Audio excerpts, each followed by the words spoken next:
Welcome to the latest edition of the Giants Huddle podcast. Lance Medow with you. The Giants had 2 picks in the top 10 of this year's draft. They used the first one on Oregon pass rusher Kayvon Thibodeaux, and then addressed the trenches again on the other side with Alabama offensive lineman Evan Neal. And to get more into Neal and what he'll bring to the Giants, we're joined by a man who coached him for 2 years at Alabama as his offensive line coach. He is now the offensive coordinator and O-line coach at Texas, and that is none other than Kyle Flood. Coach, first of all, greatly appreciate the time. Thanks so much for joining me. If anyone knows about the development of Evan Neal, you certainly apply because you saw him right as his freshman year began at Alabama. I know you were only there for 2 years. You didn't see him in his final year, but how much growth did you see out of Evan Neal, considering he played multiple positions? Yeah, it was quite a bit. And I will tell you, so I got hired down there probably about a week after Evan enrolled in school. He was a mid-year enrollee. And I remember taking the job and being in my office and, you're doing these one-on-one meetings with all the new guys. And I met him, and I knew he was one of the top tackles in the country coming out of high school. And I knew we had 2 really good tackles at the time, who ended up being first-round picks. And I said to him, I said, listen, Evan, I said, I don't know ultimately if you're going to play tackle or guard as a freshman. I said, but it's my job to get the best 5 players on the field. And, we'll see how this plays out in the spring. And he said, hey, coach, don't worry about it. Yeah, I just want to play. I just want to get on the field. And it was interesting because then I heard an interview as he was going through the draft process. And I guess somebody had mentioned something to him about playing guard. And he said, I'll play anywhere. And it was perfect because that's exactly his attitude. I can tell you that was his attitude as a freshman in college. And it doesn't surprise me one bit that it's still his attitude. Well, speaking of that, you saw him play left guard year 1. Then he moved to right tackle year 2. The Giants have already announced their initial plans are to start him off at right tackle because they have Andrew Thomas on the left side. But to you, does he have a strength at a specific position, or even on the NFL level, can he essentially fit in just about anywhere?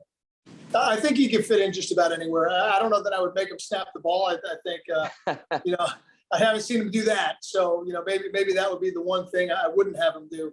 But I will say this, he's a very unique combination of size, flexibility, and explosion. And I think that's why he can play both. Because when you play guard, you really need to be like a short area explosive player to win the line of scrimmage inside. Everything kind of happens faster in there than it does at tackle. But at tackle, you have to have the spatial awareness. You have to have the length. You have to have the ability to stop your body in space. And he does that really well too. So, left side, right side, he can play either side, guard, tackle. He could be a really effective player, I think, at any of those 4 spots. And I think the Giants will find that as they work with him through minicamp and training camp. Going back to your point about Alabama and trying to get the best 5 offensive linemen on the field, how much were you moving him around to maximize the other players as opposed to saying, hey, we need to see him at this given position? Well, for me, we had Jed Wills and Alex Leatherwood. They were both returning starters, playing tackle when Evan got there. So I felt pretty good about those positions. So really, to me, it was just a matter of, okay, is he going to really fit in at left guard or right guard? And I thought having him at left guard to start was a good place for him to start, in anticipation of Alex potentially leaving early and I could slide him out to left tackle. So, because I will say this, as a true freshman, had we had an injury at tackle, Evan would have been the next tackle. We were fortunate we didn't have to live through that scenario, but he was the 3rd tackle as a freshman. And then when Alex decided to come back his sophomore year, the natural thing was to just slide him over to right tackle where Jed had been. Well, you brought up right tackle, and I mentioned that the Giants do plan to start him out there. As an offensive line coach and offensive coordinator, if you put yourself in the shoes of the Giants coaching staff, how beneficial is it that the position they're actually going to start him out on is where he's had double-digit starts on the collegiate level, as opposed to throwing him into a spot just to maximize the rest of their offensive linemen?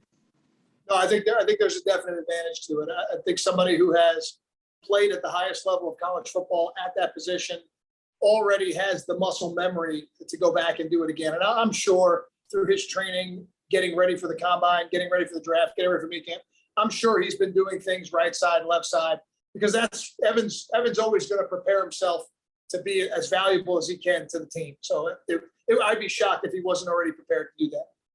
You brought up his size, and when you look at the numbers, it certainly jumps off the page.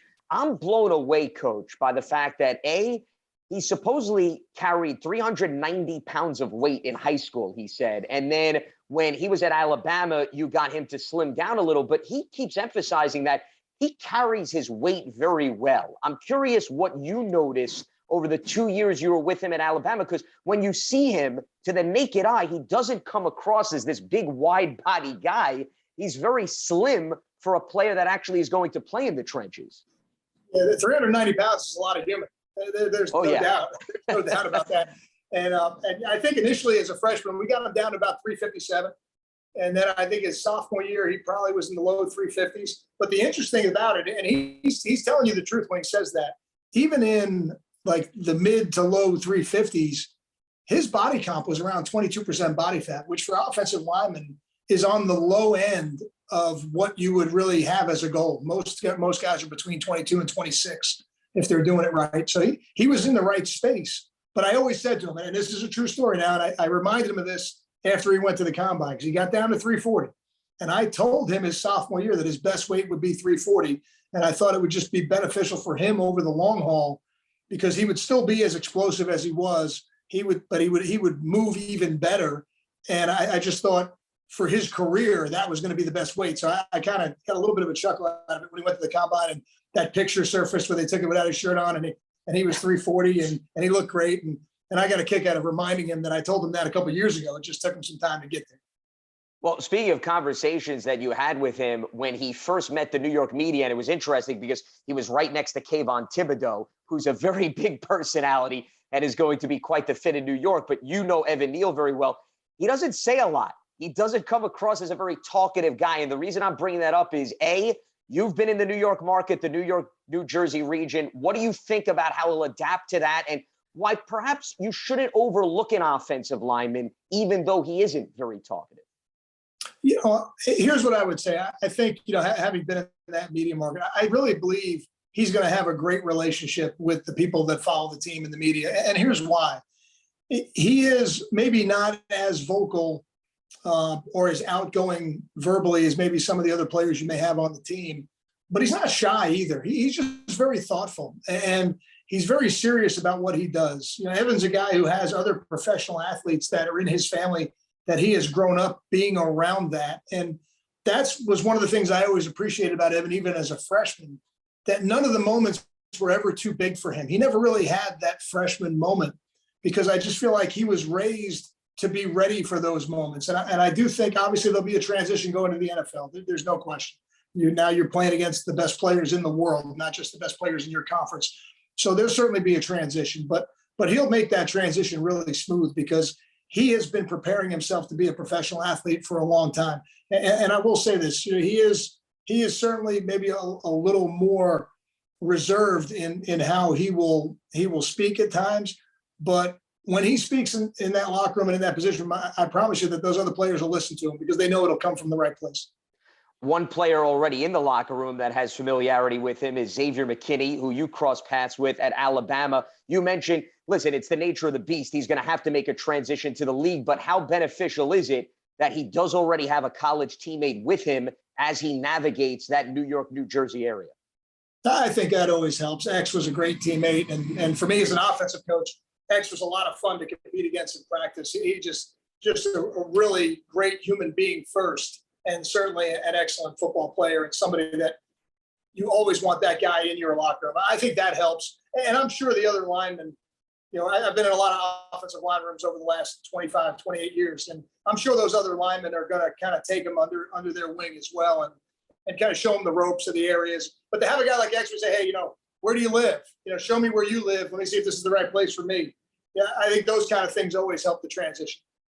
Speaking of transition, on a related note, one of the things that Evan Neal brought up, Coach, was the fact that even though Brian Dable, I know, didn't cross paths with you, he was the offensive coordinator at Alabama in 2017 before you came in. And Evan seemed to think that the language is somewhat similar to what they've continually run at Alabama. I know you don't necessarily have that as a means of comparison, but based on working with Nick Saban and the other coordinators that you've been with, what he's run at Alabama, how much do you think that will help him based on the fact that Alabama is modeled after a lot of what the NFL does at the next level?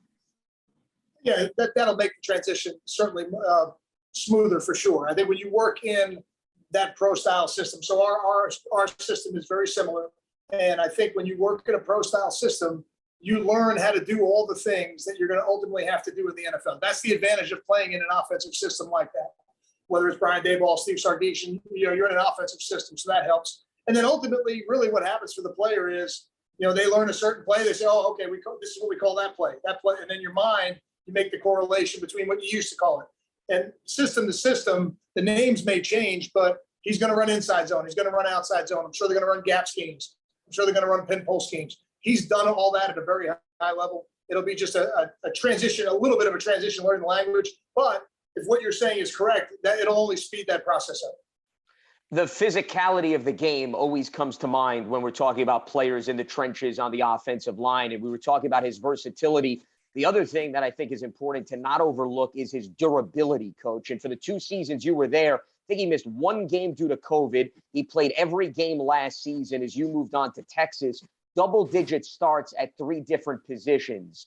What impressed you the most about his ability to stay on the field and be that reliable option week in and week out, and perhaps what that says about how he took care of his body? There's no question. I think that I will start with this, though. Guys that have that kind of durability because they want to. Now, you could always have a freak accident of some kind, but Evan is a guy that does not like to miss. He doesn't miss practice. He doesn't miss games. And even the game he had to miss because of COVID, my second year there, he ended up starting the SEC championship game without ever practicing. Wow. Because he became kind of eligible after that window. He had to sit out the day before the game. So all he had was 1 walkthrough, and he had to play in the SEC championship game and played really well that game. So, Evan absolutely can fight through discomfort, which in that league for a lineman, you're going to have to do that. But that's something he's already trained to do. Well, and on a related note, in terms of his outlook at the next level and his approach to games, which you were just alluding to, is there any particular performance, Coach, that jumps out to you? Because in the SEC, you're battle tested week in and week out. You're going up against elite pass rushers that then transfer that to the NFL level. I'm just curious if there was a particular matchup that jumped out to you, or is he the type of guy that gets amped up when he knows he's going to be tested in a certain regard? I've coached players that, would play maybe at a higher level when they played against what they perceive to be an elite player, or a player maybe who had a little more press than somebody else. I would tell you that the most impressive thing about Evan's game is his consistency. He never needed the opponent. It wasn't about the opponent. It was about his level of play. And you try to get every player to that space, and you can't always do it. Some players just need the opponent to get them to play at the highest level or to get the most emotion out of them.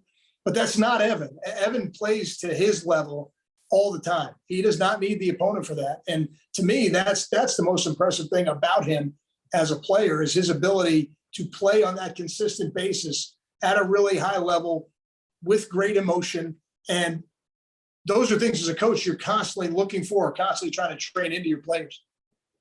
Well, he clearly has all the ingredients. So I'm curious, you've seen, like I said, your fair share of offensive linemen. When a team takes a player as high as they did with Evan Neal at number 7, certainly expectations come with that type of territory.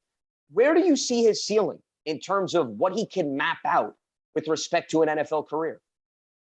Well, I've said this for a long time. I'm not in the prediction business. I'm really in the production business. You guys in the media are a little bit more in the prediction business than I am. But just from being in that league, when you draft somebody at the space where Evan got drafted, you're drafting him to be a starter. And I think that's what the expectation level is. And you're not just drafting him to be a starter, you're expecting him to play at a high level. And I don't think there's any doubt in my mind that he'll do that. I was fortunate to coach in that league for a couple of years. So I got a chance to be around some good players. And I really believe Evan's got a really, really high ceiling in that league. And it's much more about the person than it is anything else. He's wired right. He's got the right work ethic already built into him. I just think he's going to be great in that league. And I've told him that. And I know he couldn't be more excited to get started. Coach, before I let you go, I want to just branch out a little bit more to the Giants offensive line because you actually have another connection to a player they added this offseason in veteran Matt Gono from the Atlanta Falcons, because you were the assistant offensive line coach there for 2 seasons. I know Gono didn't get on the field in 2018, but he was on the active roster. He didn't dress, I think, until the very end of the season. So you did maybe see him in practice a little bit. What perhaps were your observations, and what do you think he could perhaps add from a depth perspective to the Giants offensive line this year? Well, that's a great question. You probably didn't know this when you asked it. I was the person that worked Matt out before the draft. Really? Wow. Yeah. So I went down there to Wesley and I worked him out. And, I played Division III football, and Matt Gono played Division III football, and I played offensive tackle, and so did he. And I don't look anything like him. That I can tell you. So, but when I worked him out, I'm literally saying to myself as I'm working him out, like, this guy could have played at the highest level of Division I college football. I had no doubt about it. And he's a very physically talented guy. There definitely was a transition for him because of the level of competition that he played against in college. I did have friends on that staff in Atlanta when I left, when I moved on. So I followed him because I had kind of a vested interest in him, because I was the one who worked him out. And I was the one who said, listen, we got to take this guy. We got to work with him. We got to develop him, because physically he's got all the attributes of what an NFL offensive lineman would be if you were building one. And I'm really excited for him. I actually didn't know he was with you guys now. So that gives me even another reason to kind of keep track of the Giants this year for sure. But I think Matt Gono's got a really high ceiling. He's got a really high ceiling because he's powerful and he's long. And I think those two things always give you a chance in that league. Just goes to show you what a small world it is, Coach. Between Evan Neal and Matt Gono now, you extremely have a rooting interest in the New York Giants. And it's only appropriate considering you're a New York City native, and obviously you were well established at Rutgers for many years. And a lot of friends in that tri-state area that are Giant fans that were calling me for tickets when Evan got drafted. And I said, you're calling the wrong guy, fellas. Evan's going to have enough requests. He doesn't need them from me. Could only imagine. Absolutely. He is Kyle Flood, former Alabama offensive line coach. He coached Evan Neal for 2 seasons there. He's now the offensive coordinator, O-line coach at Texas. Well, Coach, can't thank you enough. Greatly appreciate the time and the insight. Looking forward to following Evan Neal at the next level, and best of luck at Texas moving forward with the program. Thank you, Lance. You got it. This is the latest edition of the Giants Huddle podcast, which you can find on Giants.com, the mobile app, and your favorite podcast platform.